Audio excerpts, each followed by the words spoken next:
Warahmatullahi wabarakatuh dan salam sejahtera. Terima kasih Yang Berhormat Ustaz Fazli Syahari selaku Ketua Pemuda Perikatan Nasional merangkap Ketua Penerangan PAS Pusat. Saya ingin membuat ulasan berhubung dengan satu laporan polis yang telah dibuat semalam oleh Siti Sesulit Yang Berhormat Ketua Pembangkang Datuk Seri Hamzah Zainuddin berhubung dengan tuduhan fitnah jijik jelek yang mengatakan beliau dan pimpinan Perikatan Nasional cuba merasuah Duli Yang Maha Mulia Seri Paduka Baginda Yang di-Pertuan Agong.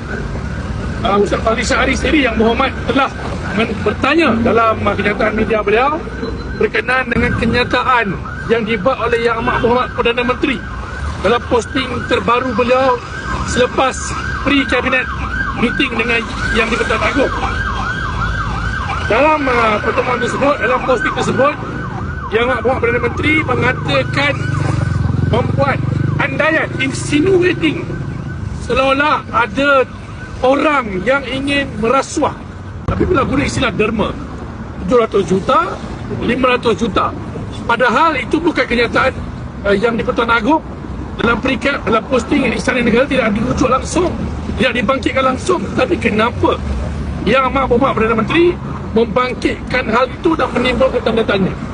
Kalau kita cuba hubungkan dengan laporan-laporan media pro Pakatan Harapan, media rakyat, the coverage, TikTok account yang pro Pakatan Harapan, semuanya ramai yang membawa naratif rasuah ke atas Duli Yang Maha Mulia Yang di-Pertuan Agong.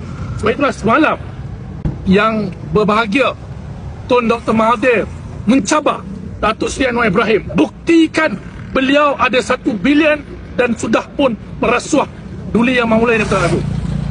Jadi saya nak tanya kepada kerajaan, khususnya Menteri Dalam Negeri dan juga Menteri Komunikasi Fahmi Fadzil, dah 24 jam laporan polis ini dibuat semalam. Mana tindakan SKMM untuk menurunkan semua portal-portal berita yang membawa fitnah ini? Dan ini melibatkan Yang di-Pertuan Agong, bukan kami. Yang di-Pertuan Agong, maruah dan nama baik Duli Yang Maha Mulia Yang di-Pertuan Agong tercemar akibat permainan politik yang dimulakan, saya nak ingat balik pada rakan media, oleh Jcom. Jcom tu Abah bangku kepada Jcom ini. Beliau yang mulakan cerita dongeng langkah Dubai. Tak ada langkah Dubai. Memang tidak ada langkah Dubai. Tapi beliau mengatakan Yang di-Pertuan Agong terlibat sama. Jadi siapa yang mempolitikkan 3A? Bukan kami. Mereka. Malah Perdana Menteri sendiri. Jadi kenapa siasatan dan tindakan tidak dibuat oleh kerajaan ke atas pimpinan mereka sendiri ini? Ini satu perkara yang jelek dan amat memalukan.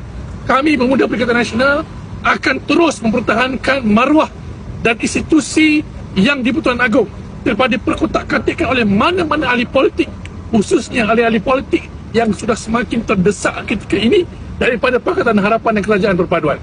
Jadi ini saya nak tanya kepada Fahmi Fadzil, bila nak ambil tindakan terhadap laporan polis ini? Libatkan semua laporan berita fitnah dan libat. Yang nak beritahu rakan-rakan media, kami semua, bila kami buat benda yang tak disukai oleh Fahmi Fadzil, oleh kerajaan, contohnya bila kita cabar PKR tentang isu liberal international hari itu, tak sampai 24 jam posting kami dalam Facebook diturunkan, TikTok, Facebook, tak sampai 24 jam. Jadi kenapa sampai hari ini masih dibiarkan berkenaan dengan Yang di-Pertuan Agong? Bukan kami, Yang di-Pertuan Agong.